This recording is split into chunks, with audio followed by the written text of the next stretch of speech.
Friends, तो solution के लिए हम आज जो है सेकंड चैप्टर पढ़ेंगे। इसका इंटरमीडिएट क्लास का बहुत इंपॉर्टेंट चैप्टर है सॉल्यूशन। तो सॉल्यूशन क्या होता है, पहले हम देखते हैं सॉल्वेंट। तो सॉल्वेंट क्या होता है? सॉल्वेंट जैसे कि solvent is a substance which dissolve any substance in this, यानी कोई भी चीज़ अगर डिजॉल्व कर ले तो वही क्या होता है? सॉल्वेंट। जैसे वाटर, वाटर क्या है? हमारा सॉल्वेंट है। वाटर क्या है? हमारा सॉल्वेंट। ठीक, इस तरह से। और क्या होता है, देखिए मिक्सचर एंड सॉल्यूट क्या होता है? What is solute? तो solute is a substance which dissolve in solvent, जो डिजॉल्व हो जाए सॉल्वेंट में वही क्या है? हमारा सॉल्यूट। ठीक, तो सॉल्यूट क्या होता है? Solute is a substance which dissolve in solvent. Solvent का मतलब सॉल्वेंट की मात्रा ज़्यादा होती है और सॉल्यूट की मात्रा कम होती है। सॉल्यूट अधिकतर जो है लिक्विड सॉलिड किसी भी स्टेट में हो सकता है या फिर, और सॉल्वेंट जिसका मात्रा जैसे ज़्यादा हो। ठीक है, तो गैस का गैस में होता है, लिक्विड का लिक्विड में, सॉलिड का सॉलिड में, इस तरह से जो है यानी कि होता है मिक्सचर। अब मिक्सचर क्या होता है? What is mixture? Composition of solute and solvent. Composition of solute and solvent. तो solute and plus solvent, that is called what? Solute and solvent को हम मिला दिया जाए तो यही क्या होता है? मिक्सचर होता है। ठीक है, क्या होता है? मिक्सचर। एंड अब टाइप्स ऑफ सॉल्यूशन, जैसे होमोजीनियस मिक्सचर, अधिकतर कहा जाता है कि व्हाट इज होमोजीनियस मिक्सचर। तो solution are homogeneous mixture of two or more than two components. Solution और क्या होता है? होमोजीनियस मिक्सचर होता है of two or more than two components. ठीक है, उसमें यानी कि same that its composition and properties are uniform throughout the mixture. तो उनका एक समान रूप होता है। जैसे शुगर और यानी कि वाटर का अगर हम ले लेते हैं, मिक्सचर बनाते हैं, तो हर जगह उसका कॉन्सेंट्रेशन क्या होगा? इक्वल होगा, uniform. That is called what? That is called uniform mixture और homogeneous mixture. And binary solution, तो binary solution are those which contains two or more than two substance. और जैसे टू सब्सटेंस होते हैं तो उसे हम क्या कहेंगे? उसे हम कहेंगे क्या? उसे हम कहेंगे कि बाइनरी सोल्यूशन। अब हम देखते हैं जैसे gaseous solution, we have gaseous solution and gas. तो गैस अगर सोल्यूट है और गैस सॉल्वेंट, तो क्या हो जाएगा? Mixture of oxygen and nitrogen. जैसे जैसे एटमॉस्फेयर में क्या है? बहुत सारे गैसेस हैं, तो उसमें mixture of oxygen and nitrogen gas सभी क्या होते हैं? ये जो है यानी कि मिक्सचर होते हैं लिक्विड फॉर्म में। और लिक्विड और गैस का, लिक्विड जैसे सॉल्यूट है और गैस सॉल्वेंट है। क्लोरोफॉर्म मिक्स इन एयर, जैसे क्लोरोफॉर्म हो अगर mix with nitrogen gas, chloroform को नाइट्रोजन गैस के साथ मिला दिया जाए तो क्या होता है? क्लोरोफॉर्म वैसे यानी कि नॉर्मल टेम्परेचर एंड प्रेशर पे क्या होता है? लिक्विड स्टेट में होता है। ठीक, तो सॉल्यूट क्या है? सॉलिड है एंड गैस। जब सॉलिड को हम गैस में यानी क्या करते हैं? Solvent camphor in nitrogen gas, जैसे कैम्फर मीन्स क्या होता है? कपूर, और नाइट्रोजन गैस में जब हम करते हैं तो। और एक चीज़ समझ लीजिए, सब्लिमेशन प्रॉपर्टी क्या होता है? जैसे कैम्फर को जब हम यानी कि हीट करते हैं तो बिना लिक्विड स्टेट में आए वो सीधे किस में हो जाता है? लिक्विड स्टेट में आए वो इवेपोरेट हो जाता है, गैसियस स्टेट में आ जाता है, उसको हम सब्लिमेट करते हैं। ठीक, एंड अब लिक्विड सोल्यूशन क्या होता है? जैसे गैस अगर सोल्यूट हो और लिक्विड जो है सॉल्वेंट हो, तो ऑक्सीजन डिजॉल्व इन वाटर। जैसे तो एक एग्जांपल होता है गैस सोल्यूट हो और सॉल्वेंट गैस को यानी कि लिक्विड में जैसे डिजॉल्व किया जाए, तो ये एग्जांपल कौन सा है? Oxygen dissolve in water. And liquid को जब हम लिक्विड में डिजॉल्व करते हैं तो क्या होता है? Ethanol dissolve in water, this is example of liquid in liquid. Liquid solute हो, लिक्विड सॉल्वेंट हो, एंड सॉलिड सॉल्यूट हो एंड लिक्विड सॉल्वेंट है तो क्या हो जाएगा? Glucose dissolve in water. Glucose dissolve in water, तो इसमें क्या होता है? Glucose dissolve in water, that is called solid, यानी कि सॉल्यूट हो और लिक्विड जो है वो हो। तो सॉलिड इसलिए यानी कि वो डिजॉल्व हो गया उसमें। ठीक है, सॉलिड जो है डिजॉल्व हो जाता है। अब सॉलिड सोल्यूशन देखिए, गैस को जब हम सॉलिड में क्या करते हैं यानी कि डिजॉल्व करते हैं, solution of hydrogen in palladium. Palladium, जैसे हाइड्रोजन मिलाया जाता है किसमें, पैलेडियम सॉलिड में, तो किसका एग्जाम्पल है, गैस, यानी गैस हो गया। और गैस जो है इसमें यानी कि ऑब्जर्व होता है किसमें, सॉलिड में, ठीक है। Solution of hydrogen in palladium. And liquid solid, liquid को जब सॉलिड यानी कि लिक्विड क्या हो, सॉल्यूट हो, और सॉलिड सब्सटेंस, अमलगम जो है, amalgam of mercury and sodium, mercury और सोडियम को हम मिक्सअप करते हैं तो क्या होता है, लिक्विड। जैसे अमलगम किस में होता है, यानी कि अमलगम पारा जो होता है, पारा का किसी यानी कि सब्सटेंस के साथ, एलिमेंट के साथ रिएक्शन कराया जाए तो उसको हम अमलगम कहते हैं, ठीक है। एंड सॉलिड मिक्सचर क्या होता है, copper dissolve in A gold, copper जैसे अगर मिक्स कर दिया जाए गोल्ड में तो सॉलिड होता है, ठीक। And expressing concentration of solution, जैसे एक्सप्रेशन हम कैसे करते हैं, तो क्या होता है, मास परसेंटेज, यानी W equal to mass percentage कैसे निकालते हैं, तो mass of the component in solution, यानी कि कंपोनेंट में हम सोल्यूशन देखेंगे upon total mass of the solution, mass of the component in solution, कोई हमारे पास सोल्यूशन हो यानी दो से अधिक सब्सटेंस है, तो mass of component in solution and total mass of solution into 100, तो यही क्या होता है, मास परसेंटेज, ठीक है। क्या होता है, मास परसेंटेज।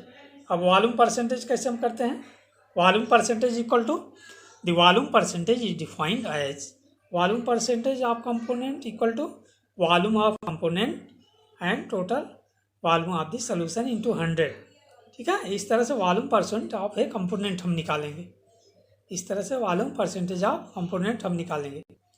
एंड देखिए, for example 10% ethanol solution in water means that 10 millilitre of ethanol in dissolve in water. जैसे 10% एथेनॉल का क्या होता है मतलब, 10% एथेनॉल का मतलब होता है कि 10% जो है इसको यानी कि डिजॉल्व किया गया है, ठीक। मास बाई वॉल्यूम परसेंटेज, तो W/V हो जाएगा, यानी कि W/V। Another unit which is commonly used in medicine and pharmacy is mass by volume percentage, it is the mass of solute dissolve in 100 ml, यानी कि 100 यानी कितना मास घोला गया है, कितने 100 ml में, उसी को हम क्या कहते हैं, W/V या मास बाई वॉल्यूम परसेंटेज, ठीक। एंड पार्ट्स पर मिलियन, पार्ट्स पर मिलियन ppm लिखा जाता है कहीं।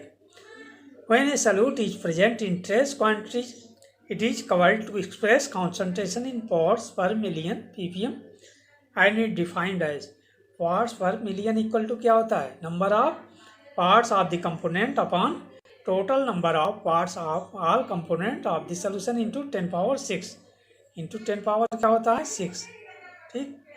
and mole fraction, what is mole fraction, तो mole fraction equal to number of moles of the component, mole fraction क्या होता है, number of moles of the component upon total number of moles of all the components, ठीक। जैसे x equal to Na upon Na plus NB, ठीक है, ये हो गया।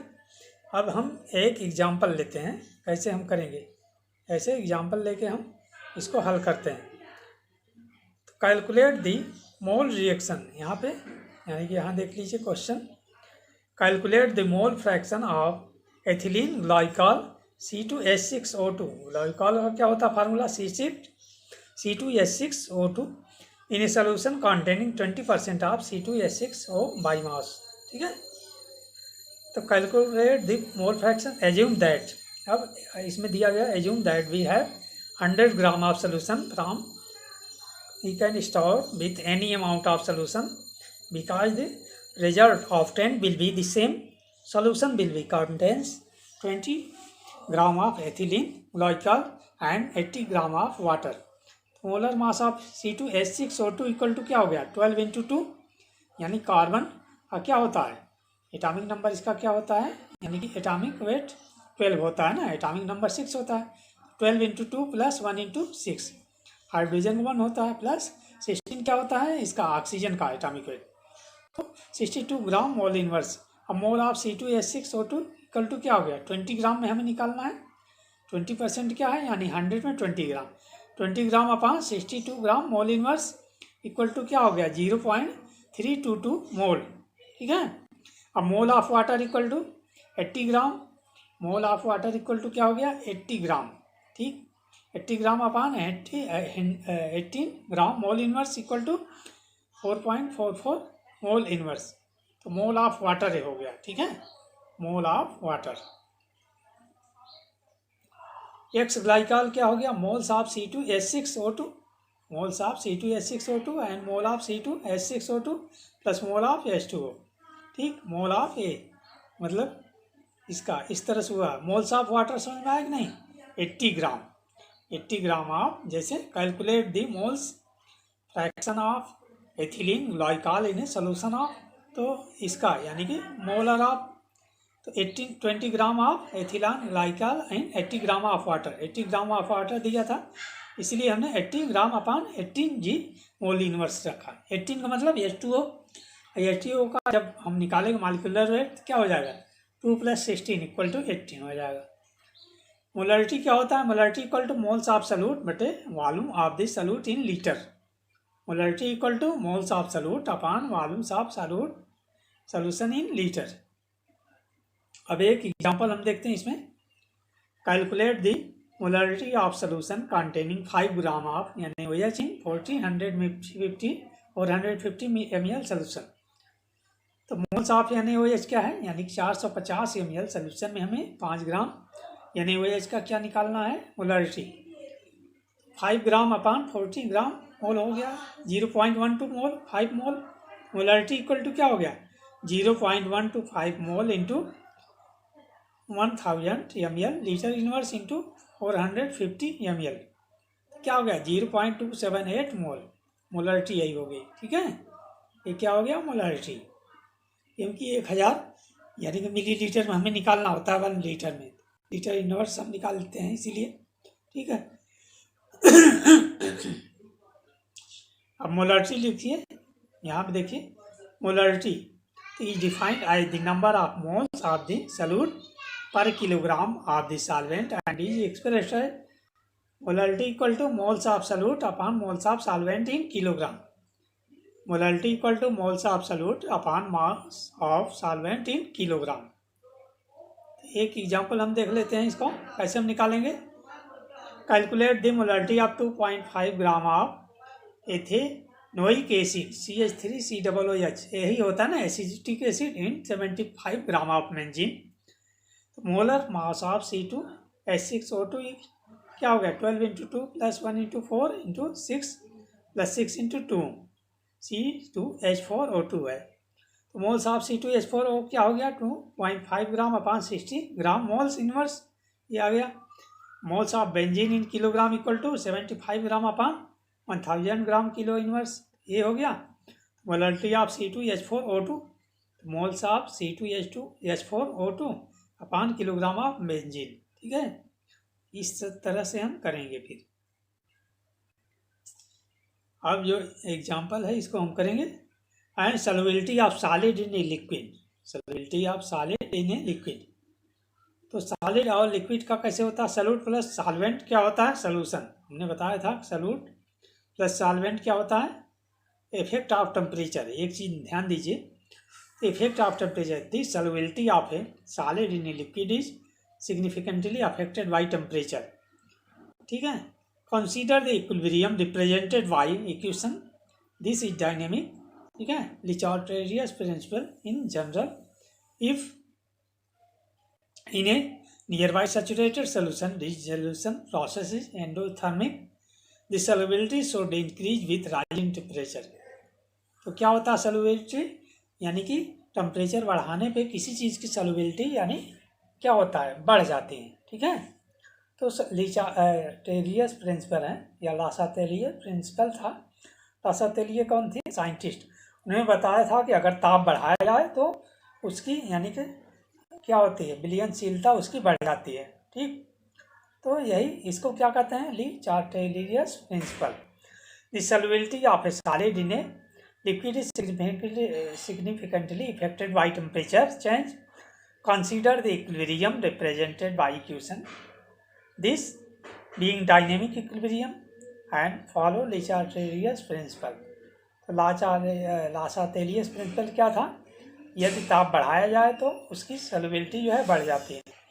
एंड इफेक्ट ऑफ प्रेशर, देखिए pressure does not have any significant effect on solubility of solid in liquid. It is so because solid and liquid are highly compressible and practically remains unaffected by change in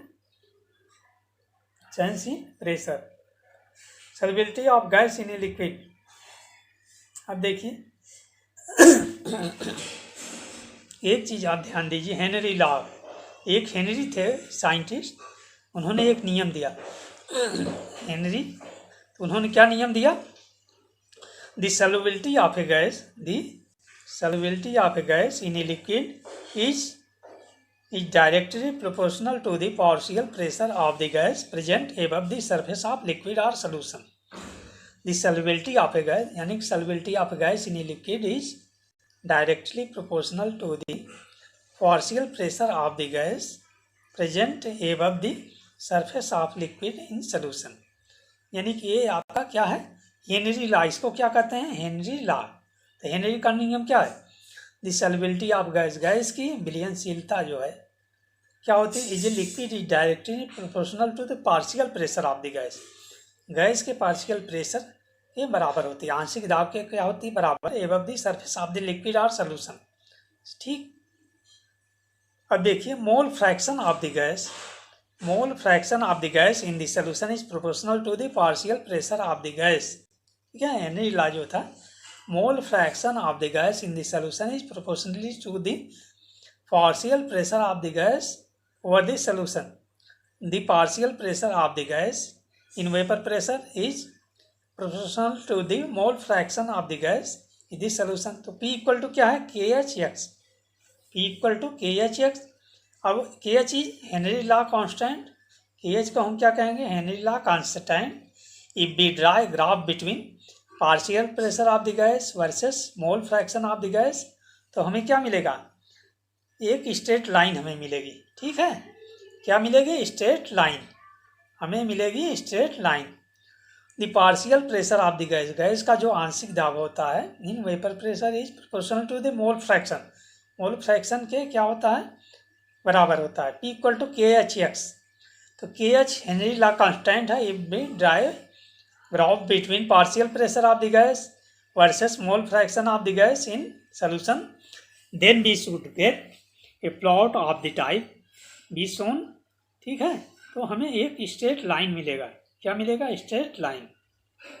एक चीज आप देख लीजिए, इसका temperature क्या होता है? Values of Henry law constant for some, Henry law constant दिया गया है, ये सब लिख के आप याद करेंगे. ठीक है, हीलियम का 293 पर केल्विन होता है.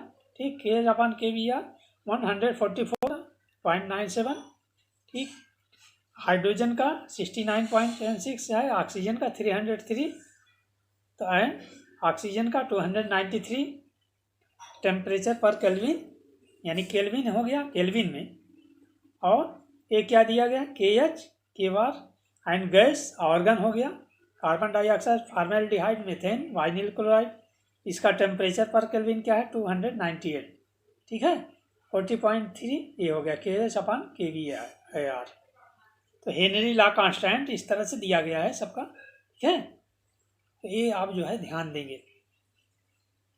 increases with decrease in temperature, increases with decrease in temperature, it is due to the reason that equal species are more comfortable in cold waters rather than in warm water. ठीक, अब इसमें example हम देखते हैं. देखिए, if nitrogen gas is bubbled through water at 293 Kelvin, how many millimoles of nitrogen gas would dissolve in 1 liter of water? Assume that nitrogen exerts a partial pressure of 0.987 bar given the Henry's law constant for N2 at 293 Kelvin is 76.48 kilobar. Solution यानी कैसे करेंगे? The solubility of a gas is related to the mole fraction in aqueous solution. The mole fraction of the gas in the solution is electrolyted by applying Henry's law. thus X nitrogen equal to क्या होता है? यानी कि partial pressure of nitrogen upon KH, तो 0.987. इसका हम देख लेते हैं टेबल से. एंड KH क्या है? 76.48 76.480 बार, तो क्या हो गया 1.29 इंटू 10⁻⁻4। ठीक। As 1 litre of water contains 55.5 mole of it. Therefore, if n represent number of molecules of nitrogen in solution, x nitrogen equal to n mole upon n mole plus 55.5 moles equal to n upon 55 plus 5 equal to क्या हो गया 1.29 into 10⁻⁻5. In the determination of neglected as it is less than अगर 55.5 हो तो n equal to 1.2 into 9 into 10⁻⁻5 into 55.5 mole equal to क्या हो गया 7.16 into 10⁻⁻4 और 4 mole. 7.16 into 10⁻⁻4 mole into 1000 millimole upon 1 mole equal to 0.716 millimole.